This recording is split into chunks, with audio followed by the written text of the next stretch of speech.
Let's roll. All right, it's recording.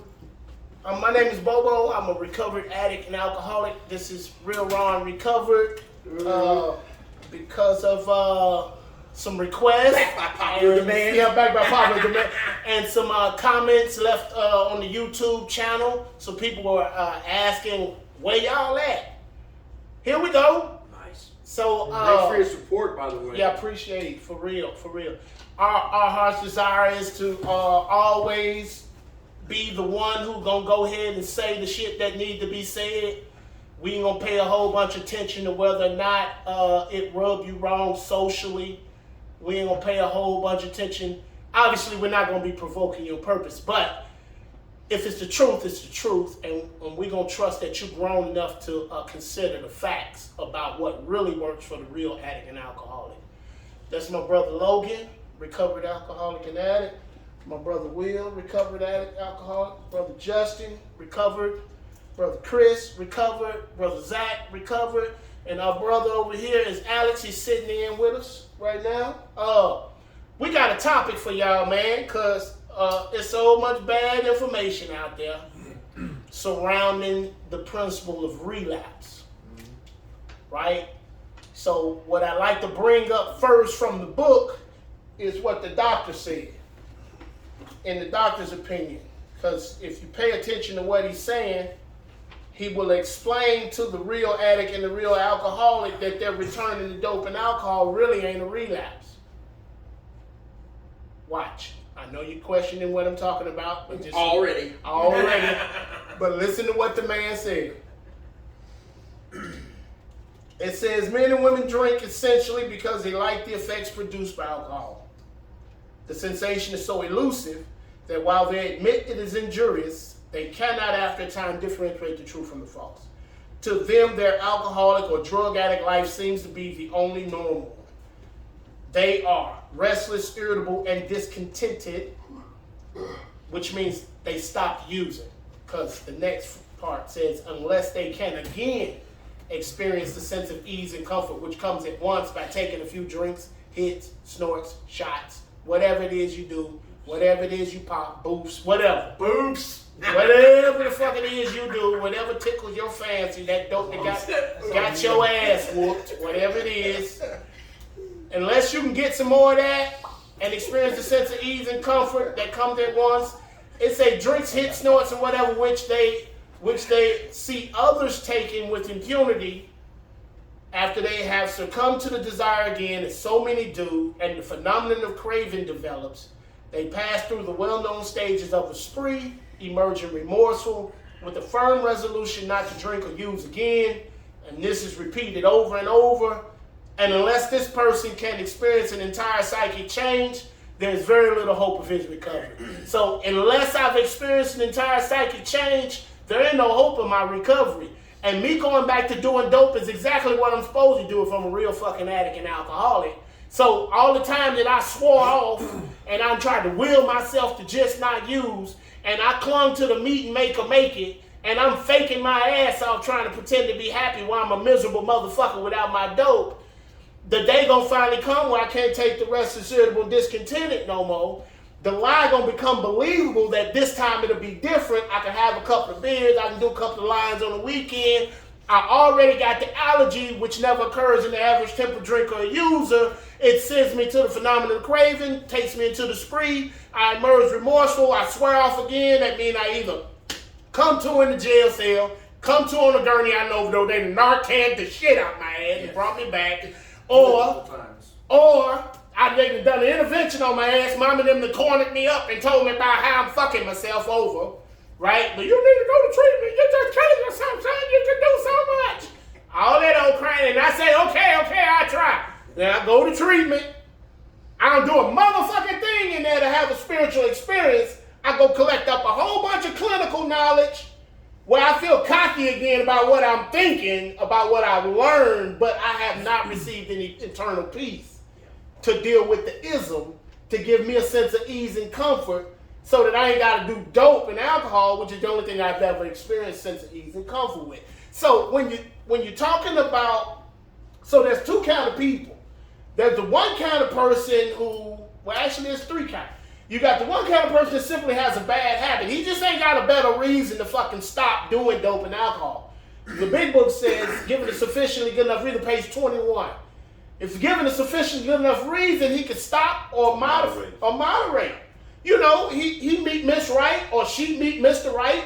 You get that good dick, good pussy, whatever. Now all of a sudden you in love, or you had a baby. Or some shake them up using when they like, oh fuck this. That damn near death situation when they bring you back. Fuck this, I ain't dying no more. You know, if you can stop because of that, you ain't no bad motherfucker. You just ain't one of us. Cool, okay. But then after that, if your ass return to using, you a real addict because anybody normal ain't going back to do that shit again. And you didn't relapse. You just proved yourself to be the real deal. Okay, then you got the guy who is the real deal, but don't quite believe he the real deal. See, the spiritual way of life ain't a theory for us. We have to live it, right? And so when we come into this motherfucker with this mechanical ass program idea, do this, do that, do the other, but my intention ain't to get in touch with this power. Like page 45 said, the whole purpose of the book is to get me in touch with the power greater myself that'll solve my problem. If that ain't my intention, if that's not what I'm after through this work, I'm still just dry. I just got a big ass to-do list, and it might keep me dry for a while. But the truth is, I'm a miserable motherfucker because I still don't have peace, which means any day I'm liable to go ziggity boom. Because I gotta have some peace one way or the other. Then you got the guy who had come to the terms about that he's the real addict and alcoholic. He really is. He really came in willing, but at some point he allowed himself to let up on the spiritual program of action, or he was not continuing to be intently pursuing this relationship and cultivating this friendship and relationship with his higher power. Or like you said Sunday. We'll get in touch with this the spiritual experience, but then try to walk it out in our own flesh, not realizing that the spiritual life is not a theory. I gotta live it. I'm trying to live it though in my own power in your own power, because I don't quite get it still. Which, and I'm glad you brought that up. Which is because the difference between my fuel being from the spirit versus the fuel being from my personality, my soul, and my determination of will is I'm not exhausted if I walk by the spirit and I'm dependent on the spiritual power. But if I'm trying to do this thing on my own strength because I think I know what's best for me, because, you know, obviously I got all the reasons to stay sober as anybody else. But I can't stay sober just because I got those good reasons. Because I'm a real addict and alcoholic. The only thing that satisfies me internally is this relationship with God. But let's say, with all those things considered, all these different types of people, we're all obviously being the real deal. So we don't even have the complication. But I bet you we went through it. Oh, yeah. We went through it because that was a phase of my development to where my intention was trying to figure out how much of this shit do I really got to fuck with? Cause I come out the gate trying to figure out exactly how many meetings do I have to make? Exactly how much of my story do I have to tell a motherfucker? There's certain shit I really want to take to the grave with me. I don't want everybody to know all my shit. I don't want nobody to know it, really. But, or the amends. That's another place where we let up quick. I don't want to pay all them goddamn bills. It's water over the dam. Fuck that child support. Yeah, I know. And totally disinterested in trying to carry the message and help somebody else. Oh, that's another spot. Totally disinterested in that. Or I've made the spiritual mistake of carrying the message mechanically do it because I have to stay sober. You still got that rule thing in the head. Or take it even further, do it for fucking reputation. Yes. That. Yeah. Ooh, I just spit fire. You got an amen. Yeah, I spit fire up in that moment. That's my shit. Yeah, man. Bro. So after I'll say this and then I'll let some of y'all share on it, because we obviously got different experiences with this. Some of us hadn't had to fall because we have decent enough companions in this recovery to keep us up on what to watch out for. But some of us have fallen and taken big crash right after we got the trust back from mom and dad, from the wife and the kids. Yep. Right after we've been showing up consistently paying bills. Right after they begin to let down their guard and not be checking up on us. You know how you go take your shit in the middle of the night and they get scared and come try to peek under the door, make sure you ain't in there shooting nothing? Yep. Well, they done stopped doing that. So they done begin to believe that a motherfucker's alright. My mom used to come into the shower act like she was looking for something, trying to catch me shooting off in the shower. Yeah, okay, but then now, this done passed to some degree. So the family has begun to heal because I haven't actively been using. But there's been signs that I ain't okay. Yeah.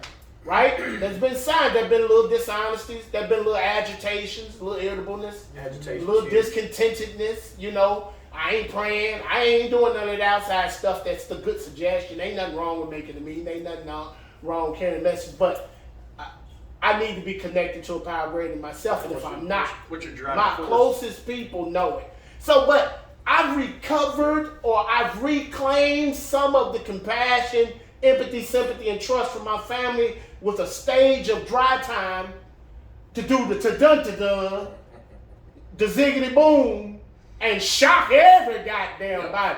I'm even shocked. I'm like, what the fuck? Nah, how the fuck do you get up from that? Because we got up, but I ain't so sure I got all the words to describe what really happened. You know, I don't really know. It wasn't like I got up and claimed sobriety in one lump. That first day was a shaky motherfucker because my brain still wanted to get high. Bad. Was trying to come up with every goddamn excuse it was to figure out how to get me one more blast, as if I'm gonna really bring it to an end if I get that motherfucker. Yeah. You know, like I just started that goddamn shit. It's the last time. It's a one more blast, and I'm gonna go on to treatment. Beat me up, After Scott. this hit right here, I'm going down there to the treatment center. Make it a good one too. Yeah, bang my ears, and then all of a sudden all the police and shit coming in to shadow people out the treatment. Now they're trying to kill me in treatment. I ain't going there. That's 3 days later too. But how do you get up? Because here's some things that we got into pre-video. Is some middle of the road rooms make it hard to get up. Son of a bitch. You got some unnecessary judgment and condescendence and sly comments, and shunning. They didn't try hard enough. That kind of shit. That kind of shit. You don't want it. You don't want it. Big Book said on page 23 going into 24, it says, in the life of every alcoholic, real addict, he passes into a state where the most powerful desire to stop is of absolutely no avail. That's the truth for the real addict and alcoholic.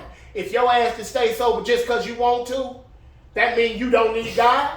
Motherfucker say, you had enough yet? Yeah! Hold on. No, I had this old motherfucker had a bunch of years. Old crust motherfucker. Just stop. Yeah! That's my dad. Like he's in a deep on you. But see, at the time, it didn't dawn on me, you stupid motherfucker. Yeah, If I could just stop, I would have been. I would have been done it. And he supposed to know, this motherfucker got years. Just stop. Will still got to write some He inventory. still look like that. You don't need to write about that one, Dawned though. on me, man. I can feel it. Yeah. We are, and the truth is, the way I worked through a lot of the resentments about some of the ways that people in the rooms had treated me I love it. was God made me aware that I should be that very thing that they wasn't. Yeah. I should be the compassionate one. I should be the one with empathy and sympathy. I should be the one to go to the sick person without judgment. I should be the one armed with certain facts about myself, because that said we can generally win the entire confidence of another. And so I stopped going in these people's room trying to make them see what I had to see. I either go in the rooms interested in helping somebody that's like me. Right, because they don't know no better. They don't know no better. A lot of those people go in with the best intentions to help. So there's also people that come in the rooms that aren't really alcoholics and drug addicts. You know, like Right. you know, of course there are some real ones in there, a lot of them, but then some people that are able to pick up that desire chip after drinking for 20 years, never drink again, you know, and they've had consequences that line up, and so they think because what they did was they just stopped. Right. Yeah. But and here's, along with that though, here's what makes it so dramatic that we be in those rooms, because see, those people like that outnumber us. See, Like we are minority. See, the majority of the people, I can say this with confidence. Oh yeah. The majority of the people in the rooms aren't like us. Been there for years. That's they jam for whatever reason but they're not like us. Their experience is not like us, so they cannot understand or transmit or communicate what's needed for a person like us. They don't have the empathy for it. They don't have the experience for it. They don't have the solution that's required for us. They cannot communicate because that was not their solution. Yeah. And so the danger is, because we outnumbered, the prevailing voice that's heard in these rooms is theirs and not ours. And for people like us that come in there, we get with them thinking, oh, okay, we're going to do what you do. Yeah. But We you get don't sick know. again. Yeah, because you, what worked for you can't work for me. You know, it's exactly what works for them doesn't work. You know, and that's not saying we have any monopoly on this thing of recovery, but for my experience as a real alcoholic drug addict, like I always think about this guy, and bless his heart, know he meant well, and I met up with him, and he said, all right, I want you to read page 1 through 164, and when you're done with that, call me, and if you want to drink, call me. And I'm thinking, dude, I'm about to fucking drink like right now.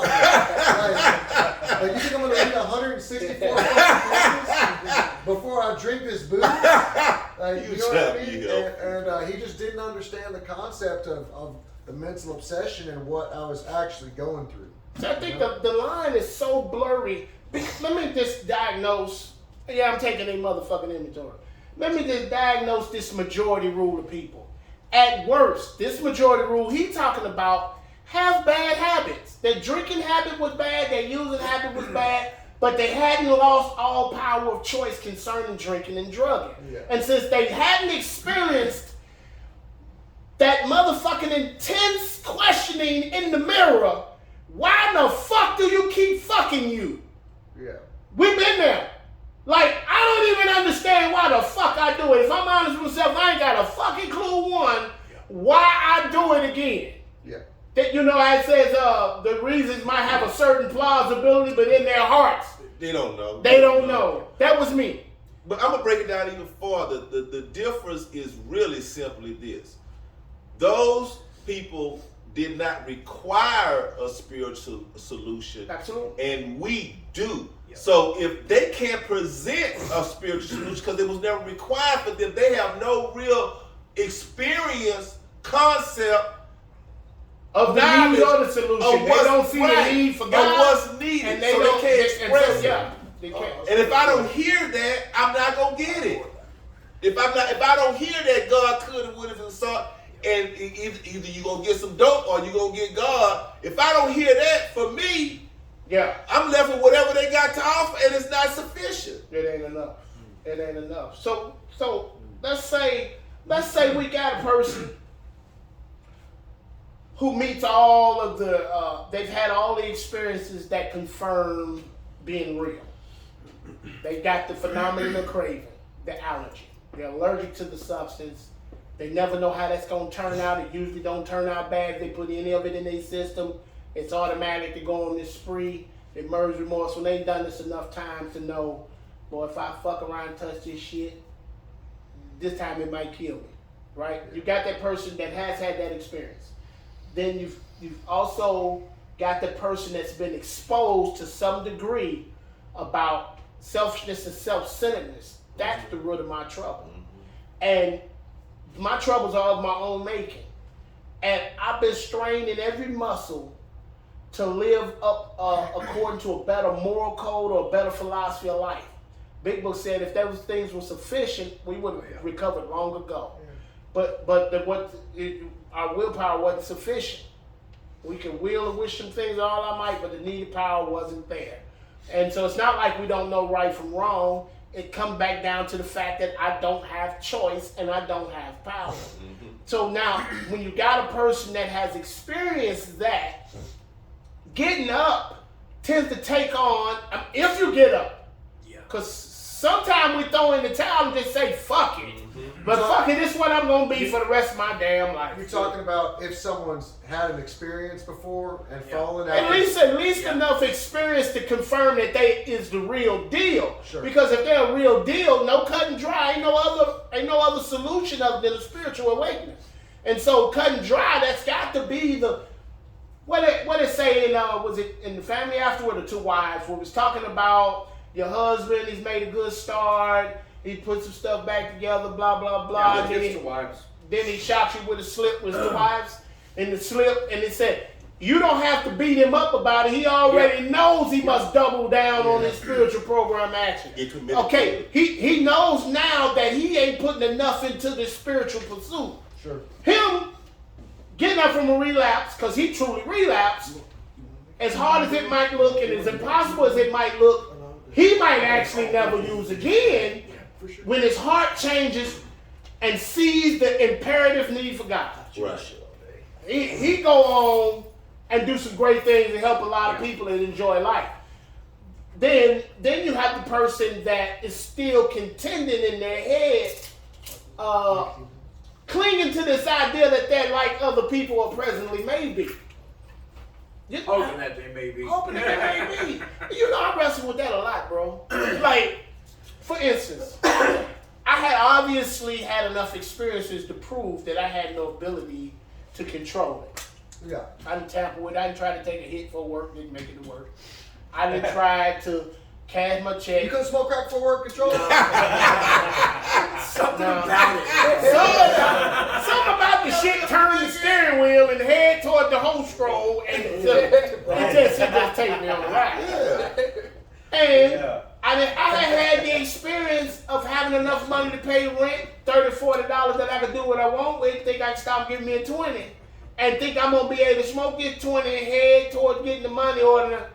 Sometimes maybe even got the money order, but later on in the evening got cash. Yeah, So I had the experience of not being normal. So in my misery, I had made a firm resolution. Okay, fuck this shit. I'm through with this shit. Then I see that stupid motherfucker that can use. I mean, in every other way other than dope and alcohol, he is incapable. But as far as dope and alcohol, he hadn't lost all power of choice. He can have a beer. He can smoke a little bud. He can have 12. He can do it. He can do it and behave. He ain't had no phenomenal craving. He ain't going on no spree. He ain't missing work. I'm gonna come up missing for first it'll be a couple of weeks or so. Then I'll eventually go to penitentiary. I'm missing for some years, but he ain't going through this shit. And I, being confirmed as not having the ability to do that, because of my judgment of you, because I'm gonna think you're not as smart as me or talented as I am, I'll say this stupid motherfucker can drink a beer. I can't. Ain't that some shit? Yeah. It's like Judgment. It's like No judgment. you know that certain lie. Every lie is bad, right? Any lie is bad. But there's one branch of lying that's fucking worse than anything. Me lying to you ain't about shit. Lying to yourself. But me lying to me, a motherfucker.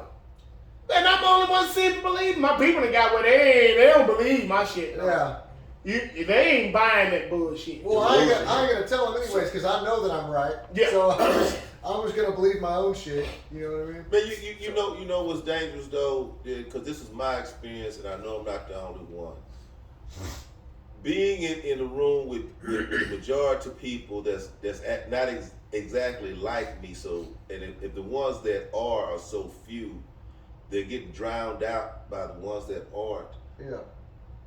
The relief I get from just being around others who I can identify as having the same problem as me has helped me stay abstinent for years.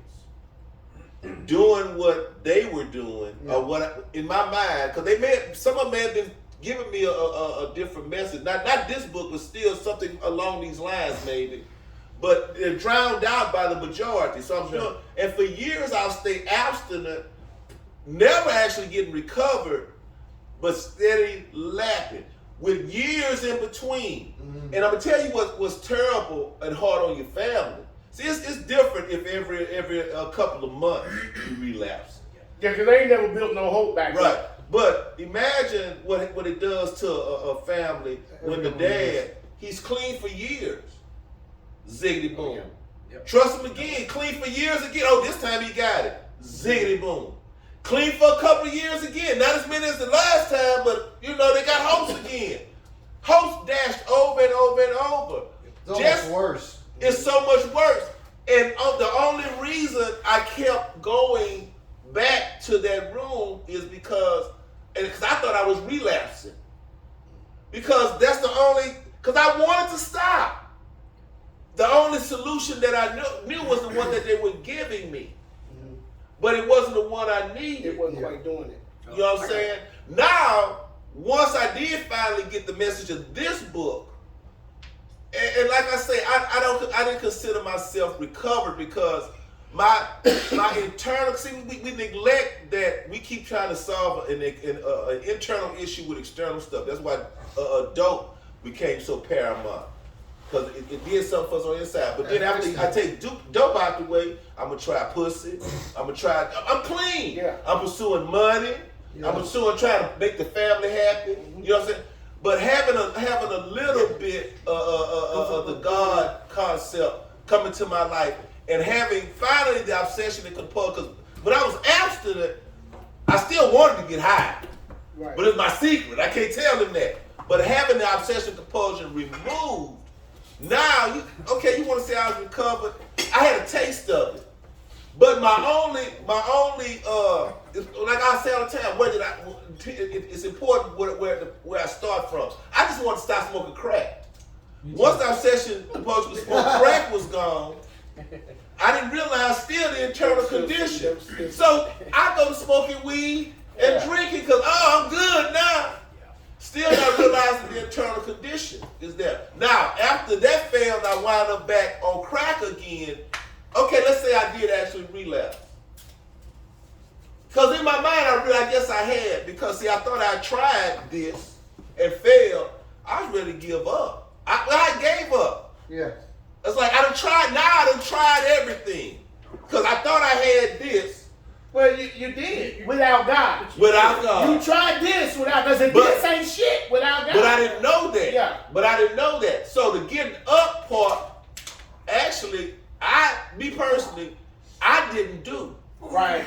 The getting up part, I had given up. In my particular case, God orchestrated the things to a point where He gave me a little hope, and the hope He gave me was go ahead and go to the hospital and go to treatment. Okay, so check it out. Because we already went into some details about the differences between being real and the not real. The real and the bad habit. Right? The white boy. I'm talking to you. Oh, I'm sorry. But let's just say the situation happened where you found yourself using again.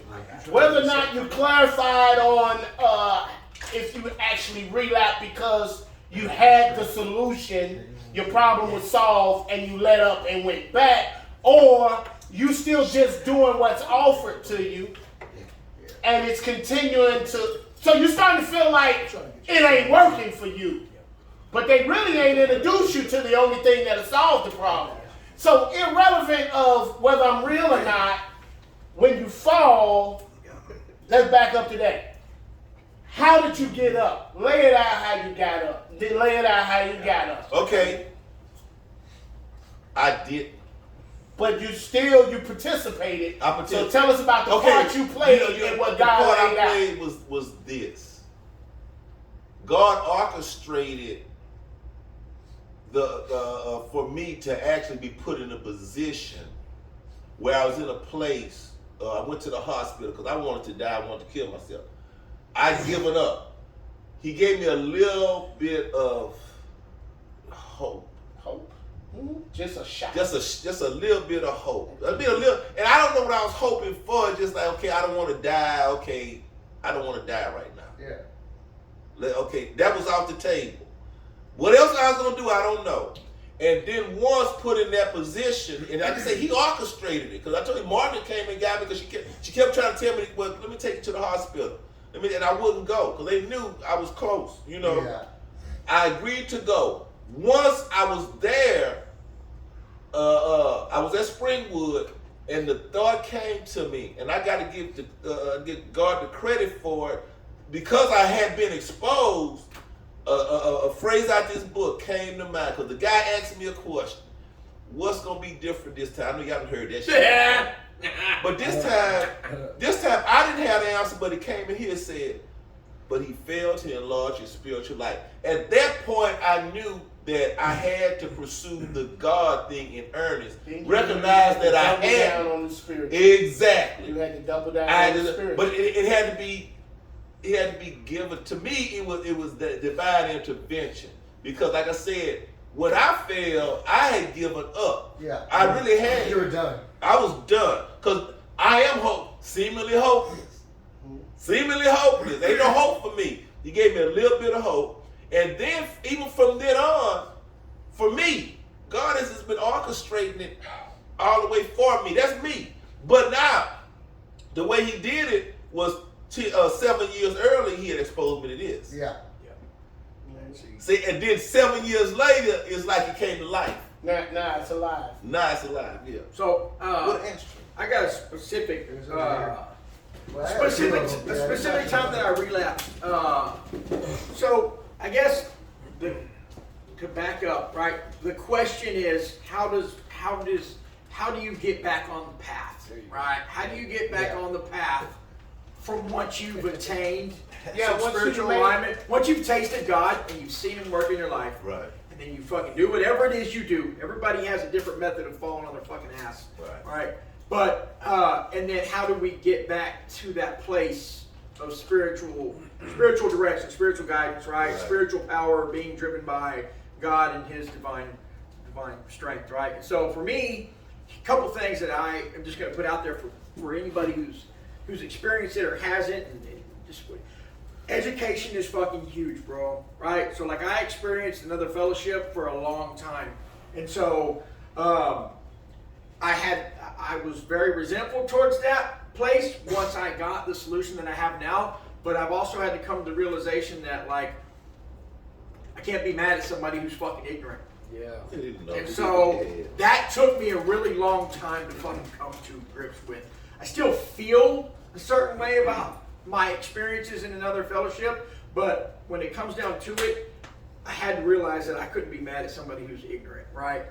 And that took multiple times of falling on my ass, right? And so that's one thing, right? Education is huge, right?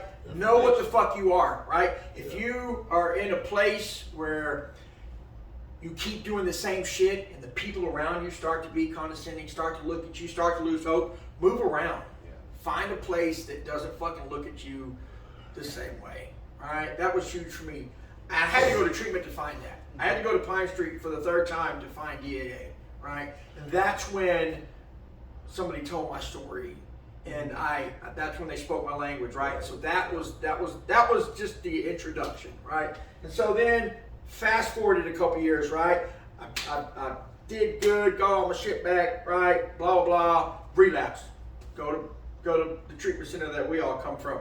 We can't say it on the anyways. I don't think they're offended. It don't matter. So Brazos, my motherfucking home, right? So I experienced God. I fell. I went to Brazos. I really got trained, right? Got almost another 2 years, and you were a client there? No, yeah, I was a client there. Yeah, Okay. yeah. So after I became a client there, they hired me to work there. They called me to work there.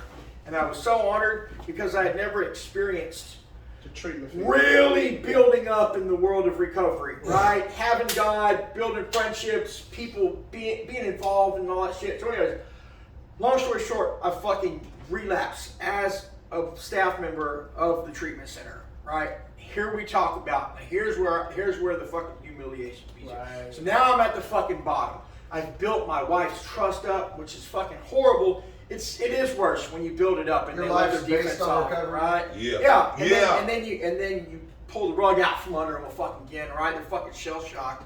So I needed to know what it really meant to have a new experience, and I did not know how to do that. Yeah. And so what that experience looked like when I went to TLR as a staff member from a treatment center was very humiliating. It's humiliating for me. It was meant to be humbling. I took it as humiliating, right? So I get to this treatment center, and everybody on the staff knows I just came from fucking Brazos because they got the email, right? You know what I mean? So I already know they know. You know what I mean? So it's like double worse, right? I gotta go to this treatment center now. I was just teaching class the fucking day before, right? And here I am checking in. So I had to. So education, right, is a huge part. How I get back on, have a new experience. What the fuck does that look like? Right? It sounds cliche as shit if you're not guided on what it means to have a new experience. Bobo actually helped me as far as the wording and understanding. He told me, because I had relapsed again. I relapsed almost a year ago. I got here in March and picked him up as a sponsor from a whole another fucking city on fucking Zoom. And he told me when we did my 4-step with him and my 5th step, he said, your experience and your knowledge is valid, but you have to put that aside to have a new experience. Mm-hmm. It's difficult when you've been driven in the big book militia community as a motherfucking thumper, bro. Yeah. Like, you become mechanical, you gotta carry the message, you gotta go to meetings, you gotta sponsor, you gotta fucking pray until you goddamn calluses are on your knees, right? Like, and so, like, when I went to TLR, that was how I was bred. And so it was difficult for me to really have a new experience because I just know if I do this, I get right back where I was. Right? And so the biggest thing as far as my new experience, what my new experience at TLR looked like this. I am a machine when it comes to work. I can work. I was working at Brazos full time. I was working as a general contractor at the same time, pulling another 40, 50 hours. So I was working 90 hours a week. I was sponsored 4 to 5 guys. I had 2 commitments every week. You know what I mean? And Too much, probably, bro. so physically, I did not ever pay attention to my body. And so what my new experience, because they tell you have a new experience if you relapse, right? And so, how long have we? Oh, I got it. 35 minutes. 35. So what? I'm saying all that to say this. When you fall and they tell you to have a new experience and you don't understand what the fuck that means because you've been bred with this knowledge and this way of living in sobriety through the big book, right? It means right, your experience that you had before is valid, but it's time to let God show you what you were supposed to be doing now. Because what you did before was okay for a while, but it doesn't work forever. And so that's why it tells us that in order to continue this thing, we have to perfect and enlarge our spiritual life. But for me to even have a new experience, I had to realize that I have to pay attention to my body. That was my new experience that I had when I went to TLR. If I'm not paying attention, if I'm coming home and I'm fucking passing out, I'm not fit. If I'm coming home and I'm winding down, I'm taking my shoes off, I'm relaxing, having time with my wife, and then I go into my bedroom and lay down and have thoughts before I actually go, that's me being fit, right? And so that's what my new experience looked like. But in order to get there, right, I had to realize that my experience in the past is valid, but I have to remove myself from that specific experience so that God can do something with me now. And it's very difficult when you're big book militia. It's very difficult when you've been bred big book. And so that was huge for me. And so as far as getting back on the spiritual path for me, that was just a specific time when I fell. That's what my new experience entailed, was the physical aspect of my body, being aware of me driving my body into the ground. Because you have to be aware of your body, your mind, and your spirit. It's almost like that. And so that's what it looked like, right? Yeah, it looked like learning how to pray and meditate for different things. It looked like staying educated. It looked like being aware of my mental and my physical state, right? All while doing all of the other shit that the big book tells us that we need to do in order to stay clean, right? So that's what that looked like for me. I would say my new experience would be unlearning a lot of shit. Unlearning.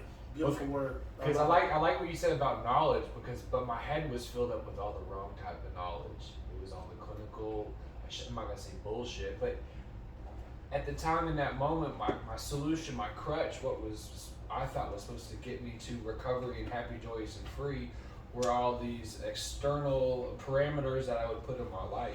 And the first time, I say it all the time, but the first time I ever talked to Bobo, pretty much told me that I had to get all that shit that was filled in my head out of it. And to go along with our theme of like, how do you come back? It was hard because I had gone to like 13 treatment centers in a year, and a majority of those treatment centers, I probably went to this one place in Missouri like 5 or 6 times. And it was one of those things where I might have fucked off and had the rehab romances and cheeking my meds one time, go out and relapse. And then I come back and then I take the shit serious. I'm going to all the groups, I'm trying to mentor people, I'm raising my hand in groups, but I'm putting on this image of I know what the fuck's going on. Mr. Recovery. Yeah, I was Captain Recovery. Yeah, I was Captain of Bullshit, that's what I was. But, and I would do that, and outside looking in, you're like, man, if anybody was going to stay clean, it's going to be this guy. Most likely to succeed. Right. And I can remember this one time, oh God, it was so bad. I had gotten out of treatment, I go to see my daughter for the first time in maybe 3 months, and go see her at, family's house. And I'm driving back to my apartment in the city. And I just, I'm elated. I'm so happy I got to see my daughter for the first time. She looks so different because she was young and she just grew so fast. As I'm on the highway driving back to my apartment, I see that highway exit, Grand Avenue. And it was just like that autopilot just took me skirt. Check some people out. Just hey, I just want to see who's around, man. I don't even want to buy anything. I just want to see who's outside.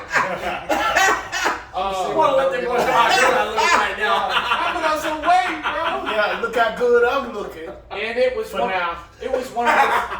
I mean, it was one of those things where obviously I relapsed, and it was bad. It was a pretty bad relapse. I fall out, scrape my face up. 2 days later, end up in the hospital, didn't know what happened. I mean, all types of crazy shit. I had calluses, I had blisters on my feet from walking up and down the streets barefoot. And I go back to the treatment center. This might have been like 3 or 4 days after I had just, successfully discharged. Successfully. Yeah. You know how they do like those rock outs, or they do Yeah, like, yeah. and they go around the room and everybody's saying all this nice thing so about encouraging You're like, shit. you're never gonna drink again. Yeah, and that's when they said, if anybody was going to be sober, it's you. I go in there 4 days later, and I just look like... Humiliation. I mean, bro, just the scrapes on my face, I couldn't even walk. They're like, what the fuck happened to you, bro? I thought you were supposed to... I was like, shit. You were the one. You were the one. Oh, we all dead. The Captain Saber didn't make it. Yeah. Damn. Oh, you did fuck him up. I know you did. And, I would do shit Gotta like use that. that shit. And that experience, man. Yeah, that scares people. I don't have experience of finding God and getting recovered and then falling off and then having to go back. But I do have experience of fucking trying every single other way to get sober, scratching up 30, 60 days, and then going back out. And so my piece of advice to anybody is, like, I'm sure a lot of us feel this way, like we thought we were too far gone. We were beyond saving. My heart, I didn't feel like I had a heart. I literally thought like I was fucking demonically possessed. I thought I was just beyond help, man.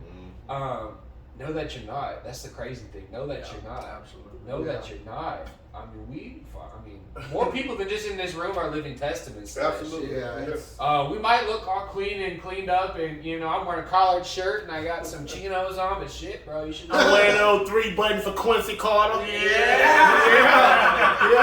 I told y'all gonna get your ass. But just know that nobody's too far gone with this shit, man. And I pray that I never have to experience.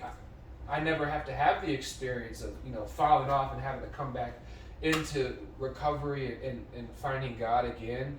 But if that happens, right, then That's what I mean. That's what we're talking about here, is because this, hopefully it never does happen for you, but I mean, it does happen. It happened to me, and it was.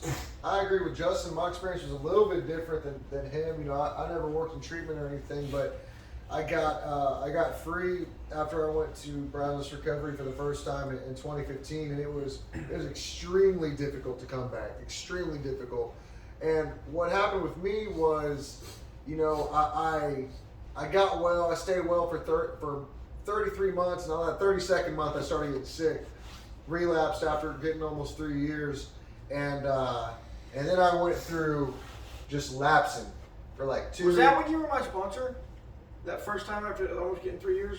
Yeah. You called me after you did those fucking Tramadol. Yeah. Father-in-law's. Oh, was I sponsoring you at the time? Yeah, you I called me the sponsored next Justin day. and I fucking relapsed. Yeah. Hey, but he still had he had the connection enough to call me that night and say, "Hey, dude, I relapsed, man. I don't think I can sponsor you anymore." Yeah. I didn't mean to cut you off, but that was... No, you're good. I'm glad you told me that. I didn't even remember that. So yeah, I guess I was sponsoring Justin at the time. Obviously, there's a prime example. Working with sponsees, what I mean? Doesn't necessarily mean it's secure. It doesn't. Recovery. No, it does not mean. And he was working with me. I work with him. The secret is having it first. Yeah, absolutely. When you got it, you share it. Well, But if you ain't got it, then obviously there's some parts that's okay to begin practicing getting out of self. Yeah. But that intensive work with somebody that's fully infected with the disease, and you ain't filled with the Spirit of God or empowered by God to break down them lies and contend with them untruths. Well, and I remember specifically, before I kind of talk, since we're on the subject, before I talk about how I got back, I remember the day before I relapsed, I had a 4th step written. I had my inventory written, didn't do it with my sponsor, kept putting off doing the 5th step. And I was going to go carry the message at fucking Pine Street. And I was like, I don't want to fucking go. I didn't want to do the work. So I was working with people, but I didn't really want to do anything that was going to help me in my spiritual connection. And I fucking got high the next day. But as far as coming back, I lapsed probably 4 or 5 different times after getting 5 or 6 months, 5 or 6 months here, 5 or 6 months there, 4 months here.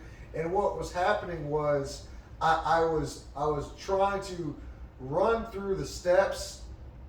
I wanted to do the step work so I could feel better and feel free, like I initially felt when I got sober. Going back to your old experience. Going back to this old experience of freedom, because I truly felt freedom before. Taste of so it. I would try to run as fast as I can, get through this book work as fast as I can, get through my steps, and start helping people as fast as I can. Trying to be as thorough as I can, but with intention of feeling better, not intention of getting connected to God and trying to do His will. And what made it even more difficult was that I had such a profound experience the first time, because I was so utterly hopeless, suicidal. I remember driving treatment. All I could think about was putting a gun on my mouth, and luckily I didn't fucking own a gun at the time. But just to be so broken and then to recover in such a way from this program that worked and obtain that freedom, it was like being on a fucking pink cloud for years. You know what I mean? The first time you brought God into it and you had the game-changing experience, right? Yeah. But whenever you were lapsing and you kept trying to run through the steps, were you just going through it mechanically? It was going through it mechanically just to do the work. It was almost like when I seek dope. I was only working a program of Alcoholics Anonymous, the 12 steps, intellectual, to feel better. Yeah. That was my only intention. That's like when you're fucking dope sick and you're on the way to the fucking dope man, you start feeling better, bro. Yeah. And you ain't got your shit yet. I started feeling better when I got the mark. And then guess what? I would start having an experience and I'd start fucking feeling better. Yeah. And then I quit doing the Stop taking the antibiotics. And then now that I've obtained my relief, my desire was not, and I didn't even really remember how to get there. I had forgotten that the entire purpose of the 12 steps and the only way to obtain and keep that freedom is to stay connected to God. I had forgotten that. I love how, our group, I think Will was the person in my mind that first started talking about this relief. At least that's the person I heard it from.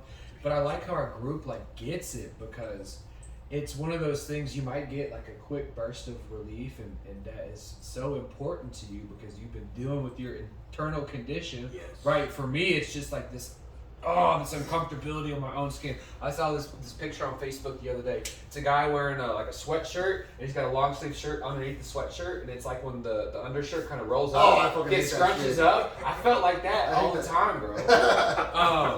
Uncomfortable in the mouth. Yeah, and it's so crazy because we're not just trying to get relief. We're trying to get free to some shit. We're trying to be at peace even when times are tough. The most ironic thing about it is that when I continually seek God, that feeling of relief and peace is so much more potent than just being okay. It's freedom. Yeah. So then It's the feeling you get when you start to feel him again. And so let me dive in right quick. Okay, so for clarity, if a person can take serious from the very jump how imperative it is that he find God for himself and adopt a way of life that will continuously grow him in that relationship and that experience, you ain't ever got to use again. Right. Because removing the obsession and that abracadabra, all of a sudden I'm high, how the fuck this happened shit that be going on, ain't more powerful than God. And so it don't happen like that. Now, obviously, some of us, we run a course where it takes a certain type of ass whooping to get us willing to see clearly the need for this spiritual connection. Yeah. But if you can see that from Jump Street, that man right there, Yeah, I feel that. I've never. He the only one I know. the big book The said only one I know like this. those who That I know. really came to AA and really tried, 50% got sober at once and remained that way. 50%. He's a 50%er. I think my retarded ass ain't even one of them 25 that relapse a few times. I'm probably the motherfucker said that it felt like he didn't like the program. They basically didn't want came it. Yeah, and basically drug my ass back up in the motherfucker. No, we were going through the motherfucker like a revolving door. We come sit a while. Okay, I see y'all later. Come and sit a while. Fuck y'all. See y'all later. I don't like y'all, but I'm still here because I don't want you guys out there. I want to go. You know? What happened to make you get? Well, for me, it was a very long time when I was in this addiction and everything, and then I was one of those that didn't believe I was. I was, it's normal. You know what I mean? I'm not broke, not living under a bridge. There we go. I'm not. There we go. Got your shit. So my life seemed on the outside okay, but knowing inside I was just very disturbed, unhappy, and nothing could satisfy it. So I tried the therapist thing. I tried, going to the doctors when something happened and that wasn't normal. Then he was like, you're gonna die if you keep drinking. So my dumb ass was like, well, fuck it. If I'm gonna die drunk. Hell yeah. But then, like I said, I just got so sick and tired of being sick and tired. So my 3 weeks before I go into treatment, I go through all this hell, and I realized I need to do something different.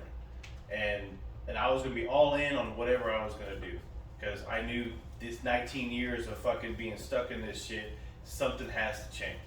So I go into the treatment center, Brazos and everything, and I went head first. I was willing to listen to anybody and everybody, learn from all the experiences from all the clients that's been to multiple treatment centers, listen to all the RAs in there. It's like, and that right there clicked, and but I was still just head on doing the 12 steps. The work. I wasn't I was trying, I wanted to have a relationship with God and everything, but me, I thought the 12 steps was gonna fix it. Yeah. So get through all the 12 steps, get out, go through all, life when it actually hits you again. It didn't take, but it took me another 6 months after getting out to finally realize that I need my own connection to God. I gotta have my relationship, and it took some getting my ass kicked sober to finally realize. But having like a group like you guys together to be able to point these things out, you know, because y'all saw when I was falling short. Y'all saw it, and y'all would let me know. And then instead of me saying, "Nah, fuck you," you know what I mean? I'm okay, this and that, and keep lying. Yeah. It's like I finally just, you know, realized, okay, yeah, I'm not okay. Yeah. So, you know, using everybody else's experience made me get deeper into it. Made me stop carrying the message so much. Made me stop trying to find a sponsor every turn I went to. You know, going to a meeting every day, had to fucking stop. You know, because I was getting exhausted. Yeah. Yeah. I And, find a real thing. You know what I mean? And I didn't realize that was it because I was so mechanically. You were trying your best. Mechanically driven. Yeah, trying your best. Because when I would call somebody, you know, they would say, "Well, just hit a meeting up." Yeah. You know, That's gonna save you. all that did was okay. Make you Yeah. sicker. And then And more tired. yeah, and then hear somebody in the meeting. So like, you know, when they talk about going to meetings all the time, I heard this thing. He said, "Well, I didn't leave the meeting worse than when I came." Like, well, you know, yeah, you might not have, but I'm still fucking miserable. So is that your goal? Say what to say. Because I can become, you know, like 10 times more miserable, but I'm still miserable. I'm still fucking miserable. Yeah. That's what I love about our group is because we have some of these people who have had the experience of like, oh, steps, book. Where's God? Maybe God's there, but He's not prime thing. Yeah. You know, because Yeah. if I would have went to another treatment center or got engraved into another group, they would have been pushing that, you know, attendance record and other stuff. Because when I was out for about 6 months, and I ran into somebody that was works at Brazzos and stuff, and he was asking me, "You got a sponsor yet?" I was like, "No, I don't feel like I'm ready." "Oh shit, you better get yourself a sponsor." Sponsee, sorry. I had a sponsor. I had a sponsor before I got out. But yeah, he was sitting there telling me that I need to get a sponsee. You know what I mean? And then hearing them in the meeting saying that I'm just trying to stay sober, so I need a sponsee. I heard another guy saying that, I'm like, man, like if this is the way, I don't fucking want it. Yeah. You know what I mean? I don't want to like it says, can't transmit something I don't got. So if I'm fucked up internally and spiritually, why the fuck am I gonna go work with somebody else? How's a sick person gonna get another sick person healthy? Yeah, I'm just gonna make him as equally as sick as me. Yeah. You know, That was a wisdom. That was a wisdom right there that you had that we did. Right. Because what? Let me tell you about Because we take some hostages. But let me point this out real quick before you start. I'm sitting here listening to all of us, and even before you start, I kind of know what you're gonna talk about. But you know what I picked up on? No, because I know your story. But what I picked up on was this.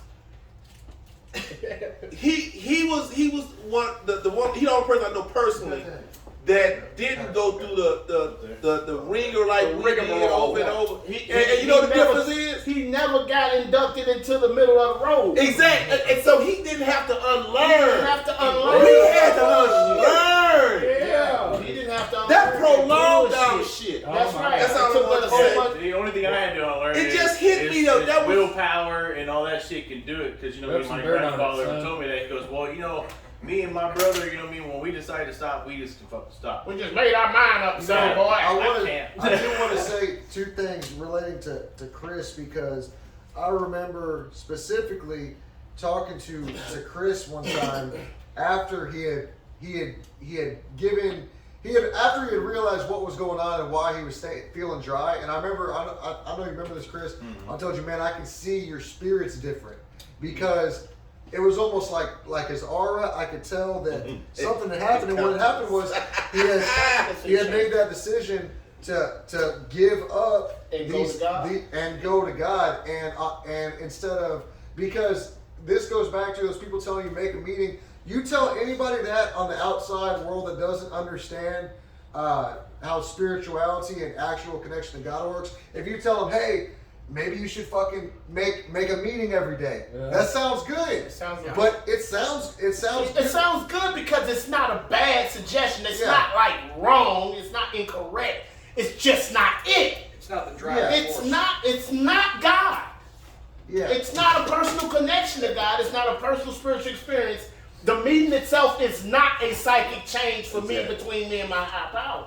Now, mine was kind of the combination of Zach Wills and Justin's, because I'm old school You all militia. fucked up, bro. I'm old school militia. Now, I have been in the middle of the That's why I road need him to be my sponsor. with a couple of different fellowships since '94, and I'm a overachiever. Like Justin, I'm a machine.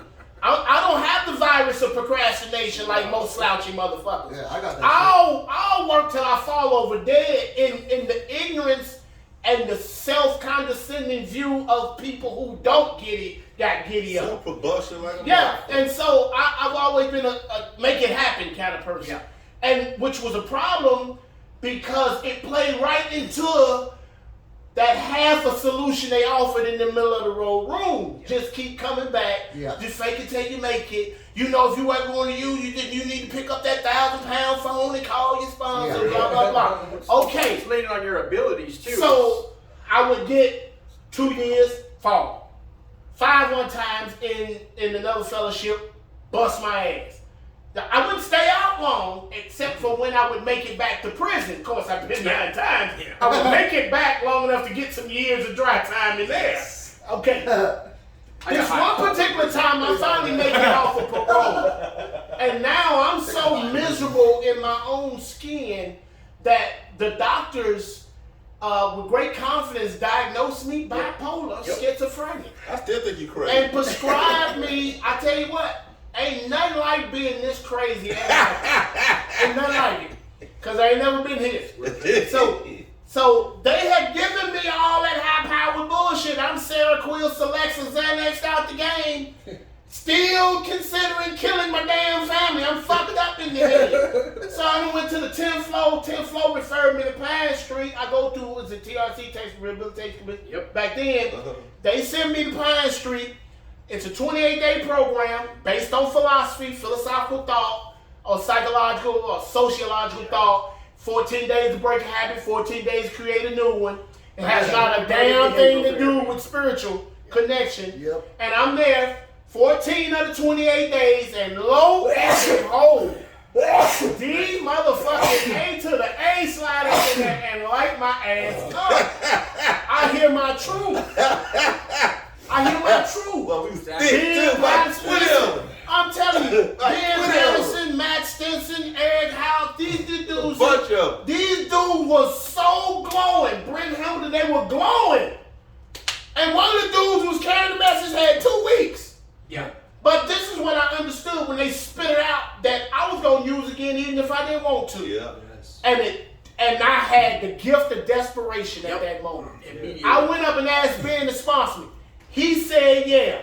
I'm waiting on him to show up. This motherfucker showed up. Oh, shit. Wait a minute now. Hey, this is my first motherfucking Wait a minute now. sponsee. That's your first I'm my first. Oh, Wait a Pray minute. for you. Wait a minute.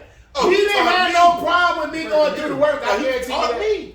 He didn't have a problem with me going through the work because I was interested in getting through this work. Yeah. But he knew so much already. Yeah. Because I was mechanical about learning about it. I did 2 stints of prison, safe peace. That's plenty time to read. I learned the basic text of that other group, and I learned the big book. But I couldn't walk a fucking step of it. Yeah. Because the actually living that requires that you be connected to a power greater than yourself. Other than that, it's just a better philosophy, a better moral code. And you have to be shown. Yeah. Now watch this. So he take me through the step work. We drive for a while. We taking hostages at treatment centers, getting kicked out of treatment centers. We're aggressive. Yeah. No, fuck assertive. We taking hostages. We cussing out counselors. We telling counselors, get the fuck out here with that bullshit ass clinical shit. Oh, he was wrong. That clinical shit don't motherfucking work. We out of line. Next thing you know, me and Will getting high together. No, but wait a minute. It even get We told them. it get bad, bro. Listen, We should have tried that clinical shit.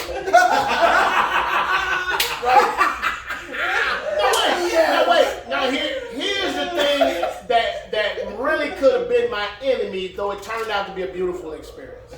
Kind of like what Justin was saying. What? So I called Ben from Decatur County Jail. Decatur. I do 10 days. I get out. I call 10 Ben. flat. 10 flat days. Nothing to a stepper. He come pick me up, take me to Ebby's place, take me back through the work. I stayed sober for 5 years. Yeah. Now, I'm out of sight by now, though. I ain't seen him no more. I ain't heard from him until a year or so ago. Yeah. Right? We couldn't reconnect. So, I'm doing the deal. I'm happy. I'm enjoying life. I'm enjoying the spiritual experience. Yeah. But I begin to let up on my spiritual program action. This is what it looked like for me. I met this girl. I loved her dearly. Heather. She gives me a son. And fear of not being able to provide for this child, I never processed the fear. I never told anybody about it. I never asked God to remove it at once. Nothing.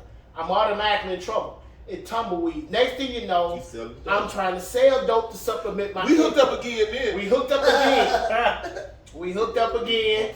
And now he loaned me $600 to buy a package. Yeah. But I'm trying to use him to make me some money. Yeah, I know. Oh my God. Wait, he was fucked up. Okay, so I can't imagine Will giving him $600 for dope. that takes me on a 5-year relapse that includes 34 months of prison. And during this episode of this 3 flash grenade sheriff department bus, I ain't supposed to ever get out of here. So I'm crashing cars, nodding out on that heroin, and so I'm physically wounded. My back's messed up. I'm bent over. I'm walking on when I'm free. I'm I walking heard you around was on the fucked up, shotgun. dog. Look like you was 90 years old. I'm out of there. And so I lose my freedom. The judge who was my previous dope case's attorney, he was my attorney. He turned into the judge. He had no business doing what he did to get my ass and get even with me. But bless my gang where I don't get the life sentence. Look at God. So I get a 7-year sentence. But watch the ass whooping I take from the relapse. So I lose my health, I lose my freedom. First year I lose my son. Second year, my fiance died from pneumonia. Third year I'm getting out. I get out 4 months after losing my home. Do you know what I did the first day I got out? Got a beer? Got me a 12-pack of Dasakis. And I only drink 2 or 3. And I thought, I did it! I knew I could drink. I can see you Which saying set me up that next week because I downgrade from Dasaki and now I'm on Bud Ice. Yes. I'm ghetto now. I do one big one. Grab Now I got to admit, I wanted me to hit a dope motherfucking bad. I was sitting on that couch watching Netflix. Got that Watching buzz. Netflix, I still ain't had no coochie, so I'm about to jack off with this can of beer. So in my can is still crack in the process. But I ain't followed through yet. Then I meet my girl, who's my wife now, and she been sober 16 years. Yeah. I can't tell her I've been drinking. Yeah. So now this is my big secret. I'm also still grieving about the loss of my fiance. Yeah. But I'm trying to move on with my life, but I feel like I'm violating Her. Okay. Ooh, this motherfucker twisted. Now, I get this big contract. I get the job finished, 3-story condominium. I'm caked up a little bit. I decide I'm gonna go loosen up a little bit. I have my nose to the plow. It's time to reward yourself. You ever feel like you deserve to get high? Yeah. Okay, so I go to the hood. Yep. Yo The hood. lie I told was I was gonna go shoot the pool with my brother. Yo hood. But I went to the hood, west side, Lake Como. I'm sitting on the corner. I'm 2 Bud Ices in and decide I want to do some drinking. Well, I don't get a chance to because when the girl get in the car, her boyfriend beat on the window. But it's too late. He snatched her out, but I still got a $25 piece of crack in my hand. And I'm buzzing on these Bud Ice. Next thing you know, I roll the window down and holler at that Alonzo, hey, Zo, you got your stem on?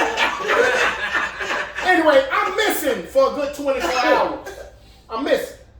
I had just touched bases with Ben like a week before that. I had messaged him as soon as I got out. Just a couple of months later, he finally responded, so I'm in touch with him. And so, long story short, my family find me, my sister and my oldest son find me at this hotel room. Plead with me, ask me, go home. The girl worried about you. You in her car. I go home. Fucked up, bro. I go home. That part. And she hit me with some old spiritually fit shit. She don't throw no fit. She don't do no cussing.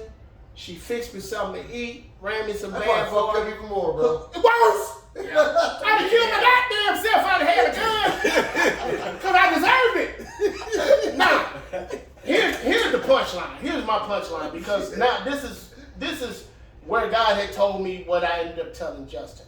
Because Justin's last fall, we don't go back through the steps. Yeah. We want to patch his spiritual fences. So the majority of our time after that, as far as the step work concerned, is about what does it look like to depend on God? Now, how do I turn my will and life over to the care of God right now, in this right now? How do I relax, take it easy, don't struggle now? How do I just do now? Yeah. And that was, okay, but I ain't had it at this particular moment, so I'm 2 days dry. I called Ben Patterson. He want to come get me right now, come see me right now. I'm like, no, man, no, I got a business dinner. Which I did. I did have a business dinner. But we do the dinner, so he comes and sees me that next day. He meets me and my wife at Old South Pancake House. Oh, they did a fight on his ass. Yeah, they did. I go use the bathroom. Wait a minute, man. I'm in that old nasty ass hotel on Vickery, and then rub my eye and put bacteria in my motherfucking eye. My eye look like niggas punching in my shit. No, I'm sitting there at the table like this. Look at that, man. No, I've been doing pretty good. Hang on for a minute. I gotta go to the bathroom. I go to the bathroom. When I come back, Brandy up and say, well, I'm gonna let y'all go ahead and talk. She bounced. She grabbed the ticket, paid the ticket, squeeze out. So Ben got to take me back to the house. Ben started telling me. You going to the house, all right? That he said, bro, I've been crying and talking to God the whole ride. God told me to come get you, man, and get you back to your full potential. You got a lot of people who want you to help. I'm looking at you, motherfucker. Fuck, man, fuck you and him. No, I'm just telling you, you know that state. Yeah. You know when you, okay. Yeah. And so I said, so I'm trying to come up with some excuses that he'll receive and let me stay in Fort Worth. You know? I tell him, I said, man, I got to talk to Brandon first, because spring break coming. And he said, oh, no, I already talked to her. She said she support if you want to go. Yeah. And I'm like, man. Took the hair out of that motherfucker. The man said, Here we go. you're in a desperate situation, which is going to require some drastic actions. He said, bro, this going to cost $37,000 a month. I'll pay for it. You got that? I just melted like that. Like, he say, bro, let's get you back, man. We need you. And I don't know. I can't even explain it. It's just at that moment, it was confirmed to me all over again that God loved me and had plans for me. I didn't know how we were going to get up. I didn't know what it was going to look like. I didn't know what format to follow. I didn't know nothing about none of that shit. Yeah. Here's my arrival at Brazos. The owner is old school militia. We go way back before Brazos ever existed. Yeah. We go back to the time where he was soliciting me during my 5 years of being recovered. Come work at Brazos. My dumb ass thought it was in Corpus Christi. So I kept saying, hell no, I ain't moving to Corpus Christi. Okay. We get there. The whole fucking staff know me. Yeah.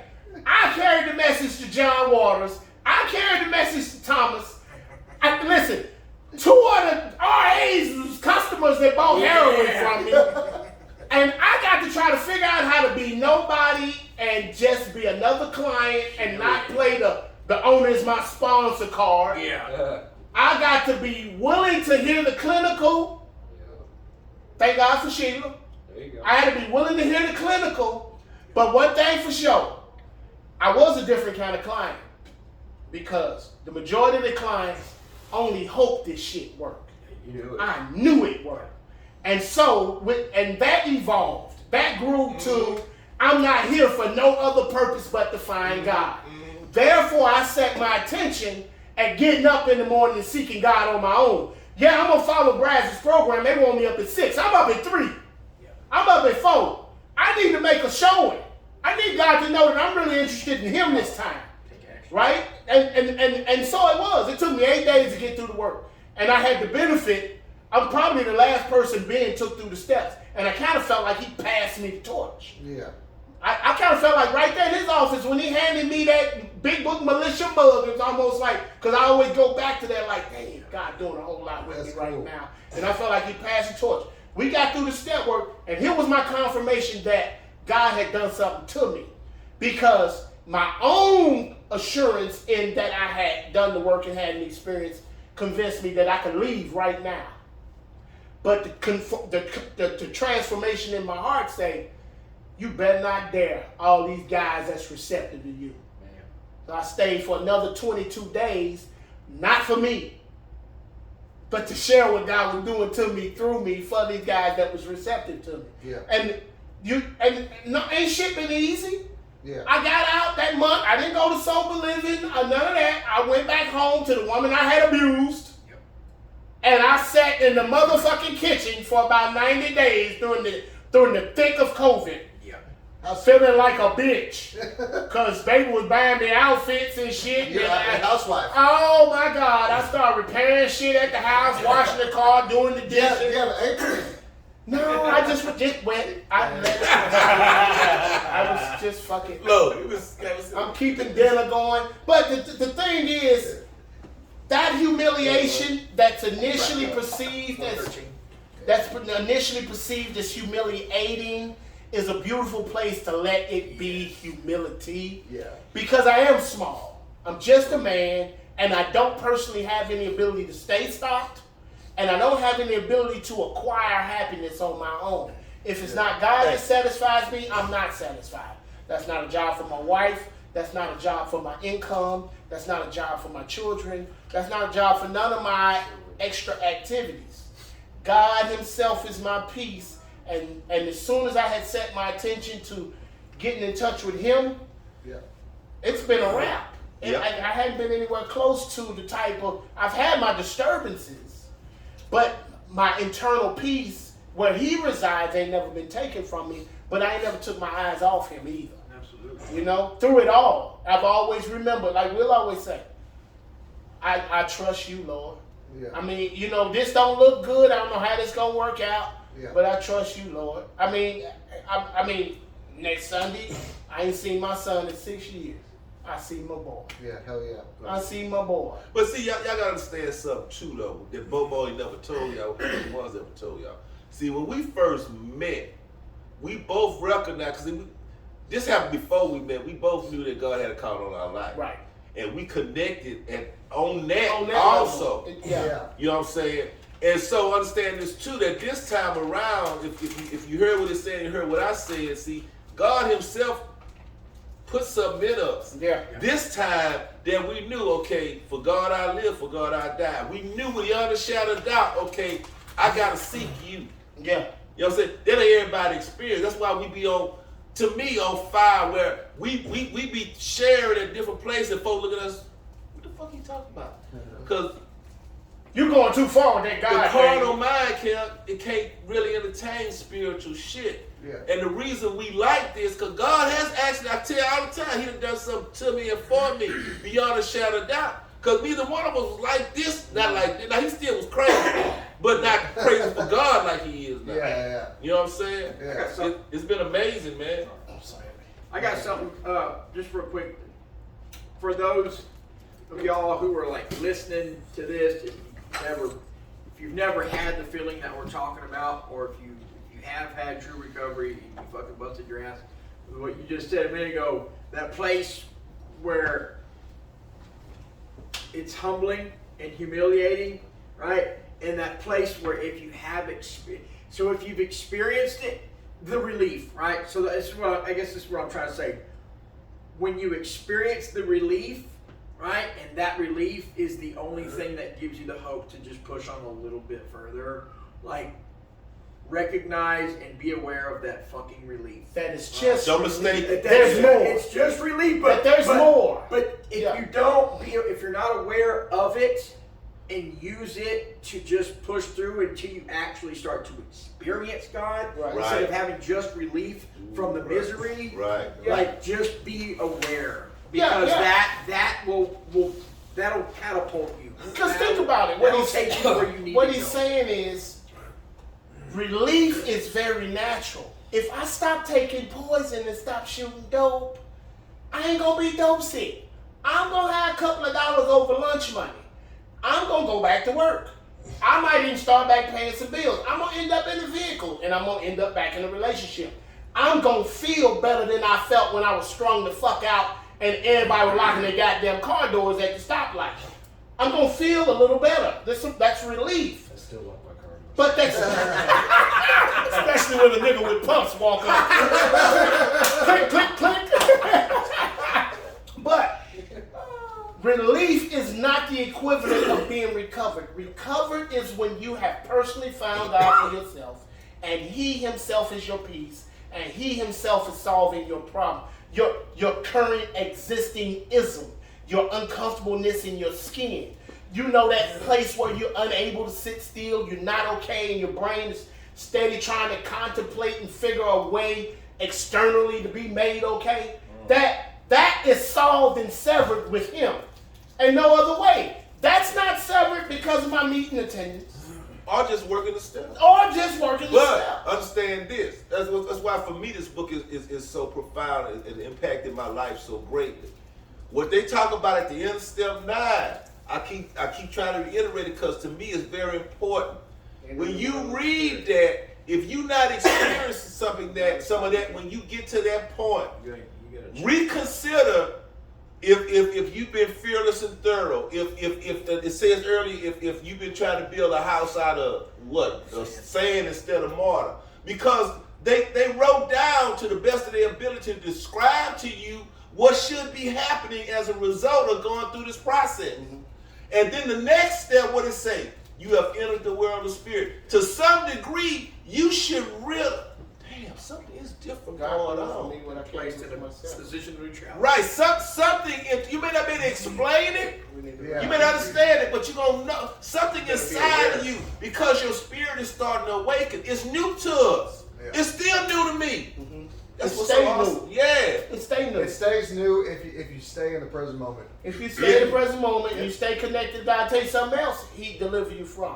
Mm-hmm. The monotonousness of programming. Mm-hmm. He removes the boredom out of participating in recovery. Where it's exciting and you enjoy each other's company. He gives you ideas about things you can do for other people. Absolutely. And you play a role in society that's always exciting. That's the newcomers is a great spot, and I'm like, we want to help. I love doing the meetings. That's a trip. I can't. Yeah. I just it used to wear my ass out. I couldn't stand to be in the motherfucker. I be just be What going. you're saying about enjoying people's company? I never thought I would enjoy this company. Yeah, we gotta wrap it. We gotta wrap it up. It's getting long. Okay, so we only wish to be helpful. I know you love it. We only wish to reach. You don't know why either, do you? Those. We only wish to reach those who. No, actually, anybody we reach, it's our pleasure to be there to reach. We do have a soft spot in our heart for those who were in as a desperate position as we were. But anybody who can benefit from hearing the truth, real, raw, and uncut. We like our truth like we like our dope. We don't want nobody stepping on our shit. Yeah. Get in here. Will this kill me? Fuck yeah, man. That's how I like my dope. That's how I like my truth. Hey, but this will give you life. But this here gonna give you life, and it's gonna be abundant, and you're gonna play a vital role in other people's lives. And we just want to be helpful, man. We hope that, well, it ain't possible. The truth is offensive, especially if your heart clings to the damn lie. Yeah. So, and we ain't mad at you. But we ain't mad at you. Keep checking us out. Y'all support us. Y'all give some comments. Y'all subscribe. Y'all pass it around. We make these videos public. Obviously, we're our own organization, Real Raw and Recovered in Christ. So we don't care nothing about your traditions. If you offended, go wherever the hell you're going to go. And if y'all got some suggestions, some stuff y'all want to hear about. Topics. Put it in the comments. And we'll address it. And we'll bounce it around. What y'all want to hear. And tell you from a recovered perspective what that looked like. Hell yeah. Obviously, the people who this type of message will appeal to, who will keep watching these things, are obviously like us. Yeah. because normal people ain't interested in shit we got to say. Y'all think we crazy. Real Ron recovered. Yeah. Love you guys. Peace. Cracked down! Scratched out, gnawed it out.